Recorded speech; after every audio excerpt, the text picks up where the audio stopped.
Hi, I'm Kavita Gupta. I am here for our run to have conversation with more people, and I'm very excited to introduce you to Miss Alberta.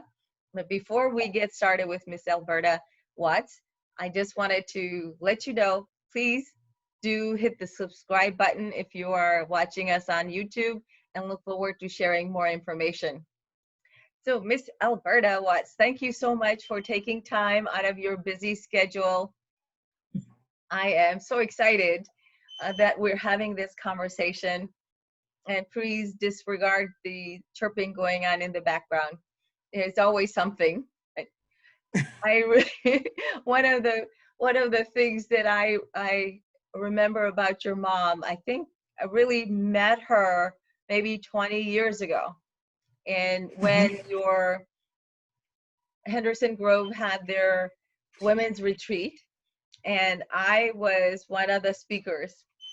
And every time I would see her, she would compliment me how great my speech was, or my presentation, whatever you want to call it. And the reason I remember that is because, of course, I thought I had failed because I did it so quickly. I wasn't I didn't do all my due diligence, but she talked about my speech every time I saw her. I was like, wow, this woman knows how to not only give compliment, to really encourage me. And I just remember that forever. And she never changed. She, whenever she saw me, the past however many years that I've gotten a chance to know her, and I just felt so encouraged. She has some great energy, and Miss Alberta, you do too. I don't want to Oh, miss that part, and that's and that's I'll okay. try. I think we can get through this without crying too much. Yeah, well, my mom was an encourager to everyone, and she loved. I can give you so many stories on her, but I'm not sure that's what you want to talk about. But she was absolutely one of the best people I know that would encourage young people. She wanted all of us to do good, and she always had something encouraging to say. And also, if you were not doing good, she let you know that too. My mom never missed an opportunity to tell you just like it was. You might not have liked it, but her Yeah. thing was, if you ask me something, Mhm. I'm going to tell you the truth. So if you don't want to tell me to tell you the truth, then don't ask me. And that was the way she was. And it may not have come out the way you wanted to come out, Yeah. but she was honest. She was honest. And her thing was, if you know better, you should do better. That was Yes. just her. Yeah. Yeah. That's Yes. exactly right. That's one of my favorite quotes. I think we should sit down and write down Miss Naomi's quotes, and starting with that Oh, one. that would really be great. And I bet you we could have a book by the time we finish because it was so many things that she said to people that, and when my mom was working, she worked at the halfway house. The halfway house, she was actually the cook, but apparently the guys thought she was their counselor. So they were supposed to have been going to counseling, on in the evenings, and they didn't want to go to counseling because they wanted to sit and talk to her. And it was amazing, the ones that would just rely on her to tell them the right way to live, the right thing to do. And she worked with all these men and they had such high respect for her. They never disrespected her. And she worked till she was like 74 years old at this halfway house. Nobody wanted her to leave because she was always there. She was like that. I call her that den mother because she straightened them out. And she was just good. She was good. She was good. Yeah, that definitely. I think you could see that energy, and I think the reason I want us to have more conversation about the elders in the community was, first, of course, heartbroken that I feel like I didn't get more conversation with her just because of whatever I was going through. I didn't take that opportunity, and so you never know what can happen. One of the my favorite quote that I try to use on a regular basis is, I think when she was in her 70s, so 20 years ago, and just for your information, audience that she's already passed away. She would have been 100 this year, but she passed away in No, 2017. she would have been 101 this Oh, year. sorry. Yes, 101. Yeah. That's right. Yes, That's right. yes, yes. And so she said, if I had known that I was going to live this long, I would have Yes. done better things.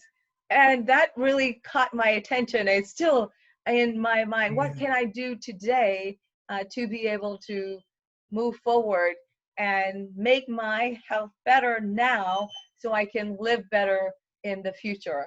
And that has really, it has been in my mind. How would you like to add anything to that, Miss Alberta? Well, one of the things that my mom and dad would always say is hindsight is always 2020.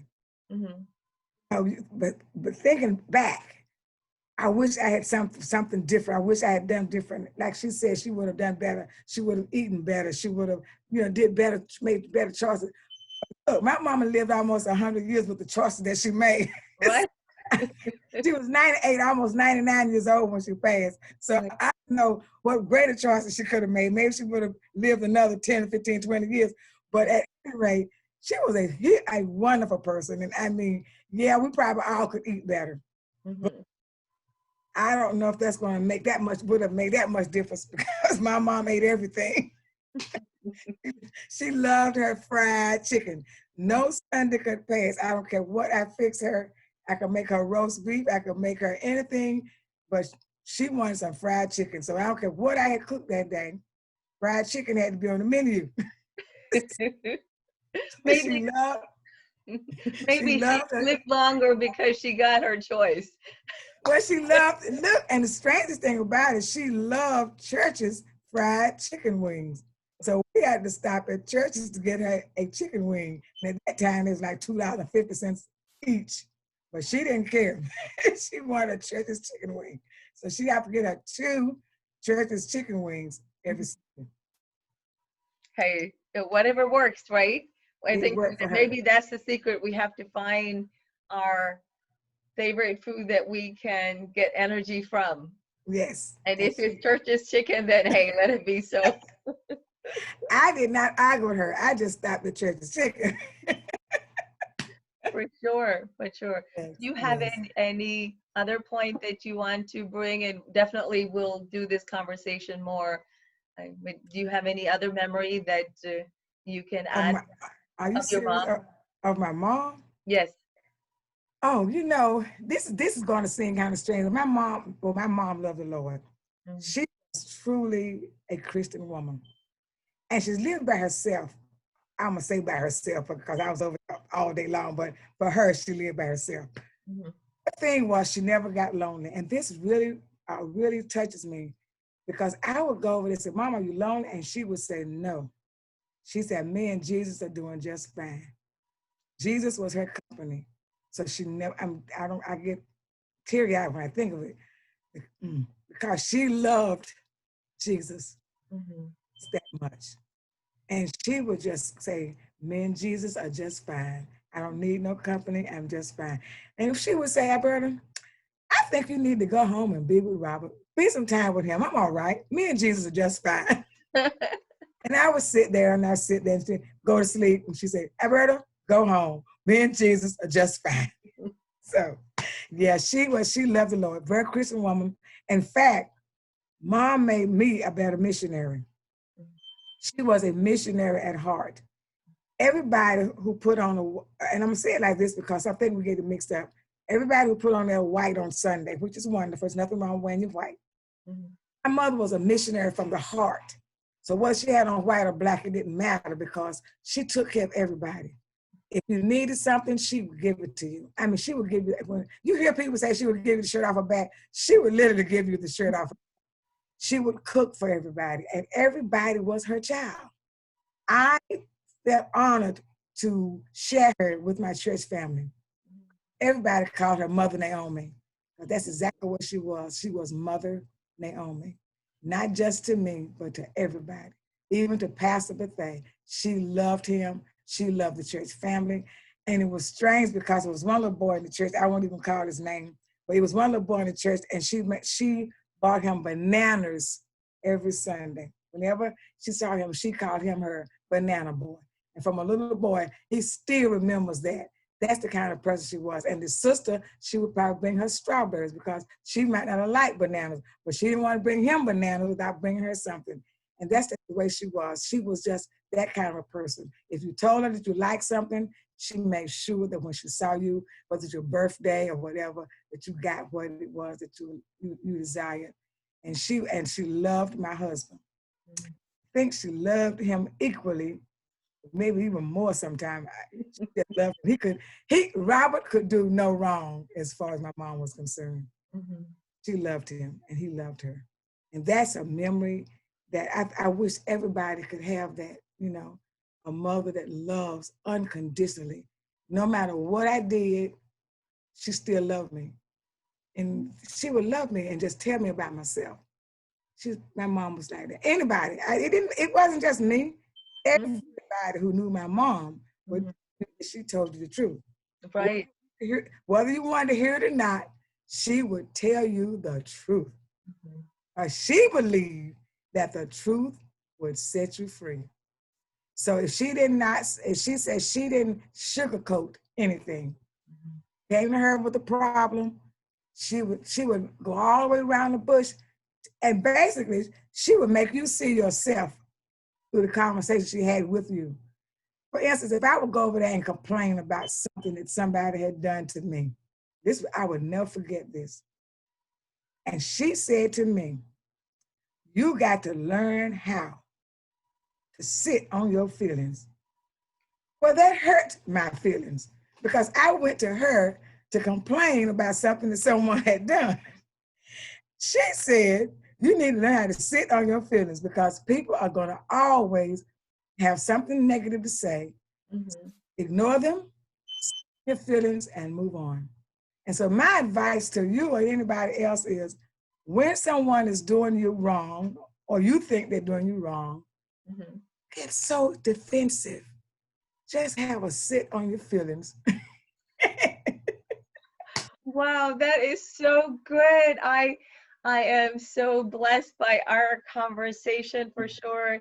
And I think that's what's going on, is that we need trusted people in our lives. Yes. And when we don't have it, there's so much going on right now. But it's always, so much has been always going on, but even more so now that we need people, trusted people in our lives. And I don't think anybody noticed this one because it was really addressed to me. So Miss Naomi would call me Ovita. And my name is Kavita, and she would call me Ovita. And you know what? I never corrected her. I didn't. And that I didn't correct her at all. And that made me realize that, hey, if someone mispronounces your name, it's okay. Just remember that your friends will learn your name. Right. Everybody else, they will call you whatever. And you may need to change your name to Q or M or MQM just because you want to make it easier for other people. So that is an amazing conversation. So you were about to say something. Yeah, I have to tell you something funny. This is off the cuff. My mom, every year, Billy Turner used to have this program, Song Festival. And every year he invited the Souls of Calvary. My mom loved this song, one song they sung every year. And they knew before they could not, I don't care whatever anybody else requested, they had to sing that Going Over Yonder for her. So they did it every year. And so even on the Sunday before she passed away, she said, "Alberta, I have to go to this program." She went to that program, and I knew she wasn't feeling well, but she stayed there all day long until that program was over. And she came home for that program. She was happy. She had been to that program. The next morning, she went to the hospital, and that Saturday she passed away. But she got her choice because she wanted to go to that program. She wanted to go to that program one more time. And so that was what she wanted to do, and she was so happy. And I'm happy that I knew she wasn't feeling well. Told Robert when we got to church, I said, "Mom, gonna need to put her in a wheelchair because she's not walking good today." went and sat in that wheelchair, and she got in church, and she sat down. She had her lunch. She stayed through the whole program until it ended. She came home. She wasn't feeling good. I said, you want to go to emergency? She said, no, if I don't feel any better, I'll go in the morning. And of course, the next morning she did go, and the rest is history. But she did. That was one thing she enjoyed. She never missed one of those programs, and I'm so happy that she got to see that last program in 2018, because that was what she wanted to do. Wow, that's definitely. So a couple of points. Definitely, that's a great thing to remember her by. That I think besides that, you should definitely take care of your health. Definitely learn to be a missionary, not only in your church but outside of church, and basically giving everybody that missionary. Think the thing that I love what you said. Of course, everything is like, oh my gosh. But definitely we need trusted people in our lives, and just know that we need to have trusted people who love us, that give us good energy from back and forth. And if you don't have that good energy, it's like you're being depleted. And so just know, if you don't have your mom, find some people to build that relationship with. And whether it's in the church home or at a Toastmasters club, wherever it is, you can find people to give you good energy. And let's do it. Let's make our community better just by sharing our experiences and being able to share some more in the future. Thank you, Miss Alberta, for your time. I look forward to our next conversation. Hey, don't forget. Oh, did you have something else to say?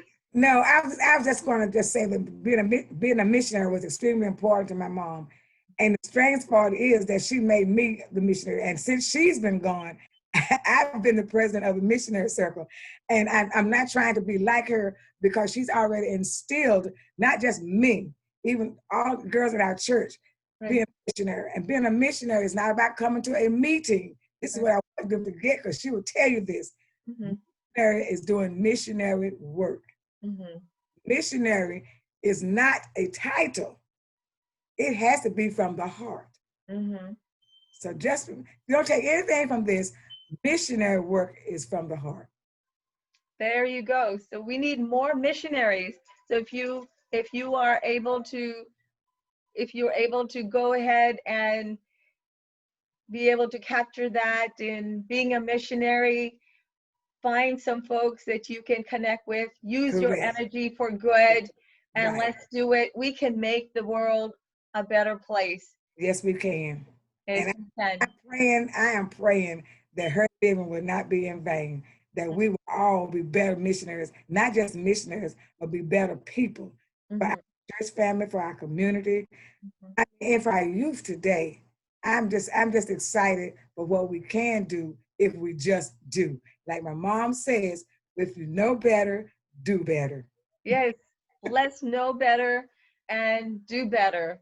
Until the next time, hit the subscribe button, and we'll see you the next time. Take care.